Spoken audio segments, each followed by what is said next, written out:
Hello and welcome back to Ordinary Differential Equations, the video series where we talk about the theory of these equations and how to solve them. Indeed, in today's part 6, we will talk about a very important solving method called the separation of variables. It tells us that we can solve a non-autonomous ODE if we can separate the two variables.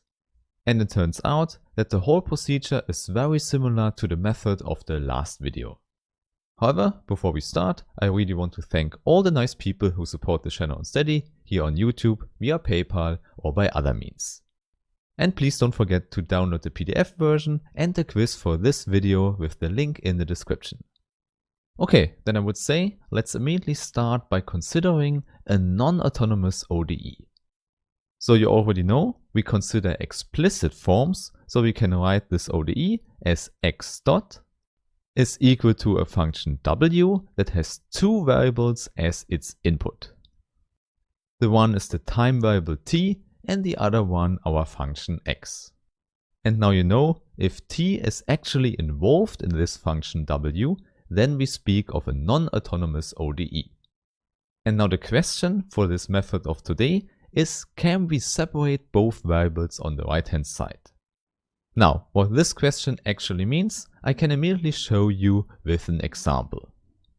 Let's say we have x dot is equal to t cubed times the function x squared.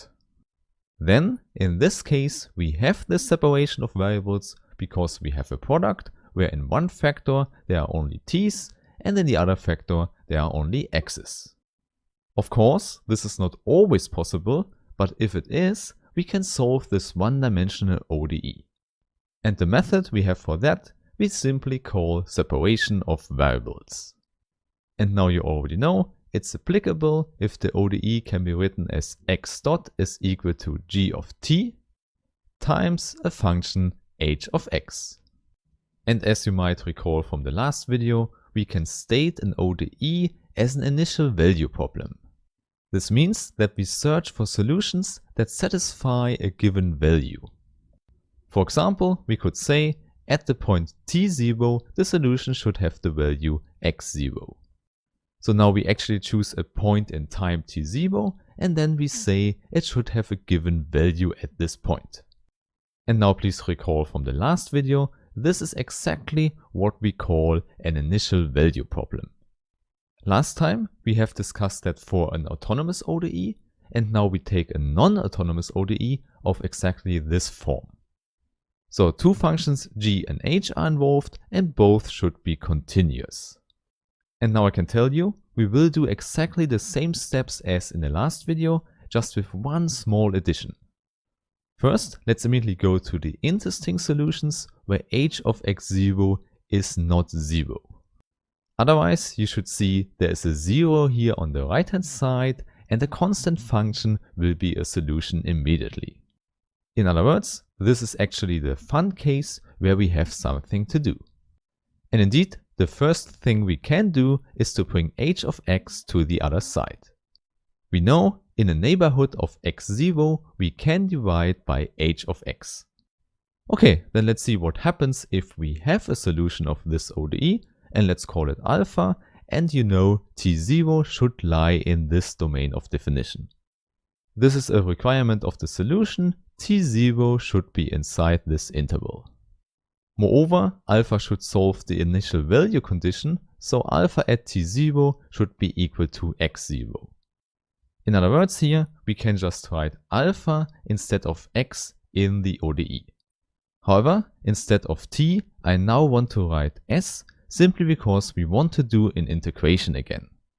In other words, the fundamental theorem of calculus comes into the game again. This means here we just integrate on both sides. And indeed, now we will integrate from t0 to t.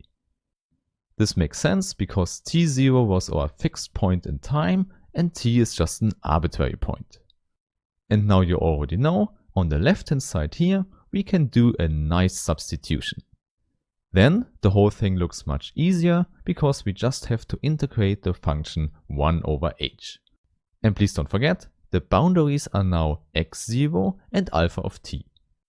And then on the right hand side, of course, nothing changes, but we see on both sides we need antiderivatives to solve the thing. So let's use capital F for the antiderivative of 1 over h, so for the one on the left hand side, and capital G for the one on the right hand side. And at this point, let's say it again, there the fundamental theorem of calculus is at work again.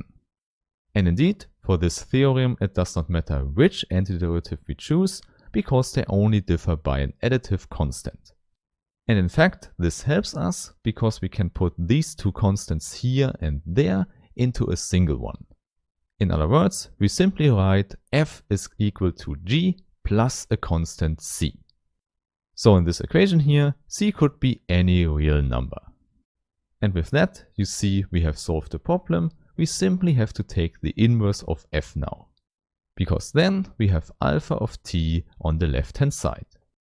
So maybe it looks a little bit complicated, but what you should recognize is that the whole procedure here gives us the solution alpha of t. And that's all. This is the method of separating variables. However, as I have told you in the last video, you don't have to memorize this formula because you just have to know what to do in an example. And that's exactly what I want to show you now. So let's consider a very standard ODE, x dot is equal to x. However, now the factor in front of x should depend on t. And maybe let's look at the case that we have 1/3 times t cubed. And moreover, let's also write our initial value condition as x of 0 is equal to x0. Okay, and now you already know what you should do here is to rewrite x0 as dx dt. We do that because it helps separating the variables. Because now we can just informally multiply dt to the right hand side. And moreover, we can also bring x to the left hand side by dividing by x. So then it looks strange like that, but then we can just integrate on both sides. And now you know this is just a short notation for the antiderivatives we have discussed before. So indeed everything is correct here, and we can just use an antiderivative on the left hand side and one on the right hand side. And there you should know we have the natural logarithm of the absolute value of x on the left hand side and 1 over 12 t to the power 4 on the right hand side. And please never forget to add the constant in this step here. And moreover, at this point you should see this is definitely correct because it's exactly this formula here in the general case. However, what I want to tell you here is that you don't need to remember this formula at all because you just need to remember these calculation steps. I think that's much easier because it's a natural calculation anyway. Okay, then in the next step, let's use the inverse function of the natural logarithm, which is the exponential function. And moreover, let's also write alpha of t instead of x to denote our solution. And then we see this exponential function here is the absolute value of our solution. Hence, in the last step here, we just have to satisfy the initial value condition. In other words, we have to find the correct value of our constant c. So we do that, and then it turns out that we have the exponential function with the factor x0 in front of it. And there we have it. This is the solution of the initial value problem given here. And you see, we have done the separation of variables exactly in this step here. Okay, now in order to close this video, let's look at another example. Now let's take x dot is equal to sine of t times e to the power x. So in fact, it's more complicated than before, but we also recognize that the two variables are separated. In other words, we should be able to do our informal step here again. So we have dx divided by e to the power x is equal to sine of t dt.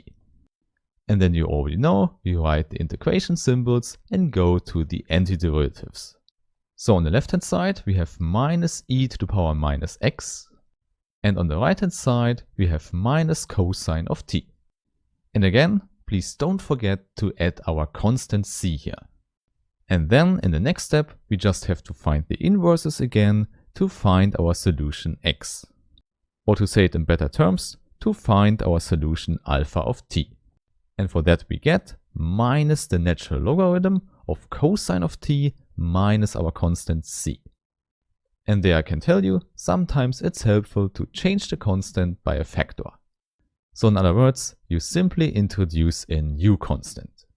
So we just change the name and then we don't have this annoying minus sign there. This is helpful because now we want to find the correct constant in order to fulfill our initial value condition. So we put in 0 in the left hand side and this should be equal to x0. And now we simply solve this equation for c tilde. Now, since the cosine of 0 is 1, we immediately have the solution here. Namely, c tilde is given as an exponential function. More precisely, it's e to the power minus x0, and then we have to subtract the cosine of 0. Okay, and then we put that in, and then the whole initial value problem is solved. And with that, you now know the method of separating variables to solve an ODE. And in the next video, I will show you how you can solve so-called linear ODEs. These are also very common, and therefore it's very important to know how to solve them. And with that, I really hope that I see you in the next video. Have a nice day and bye bye.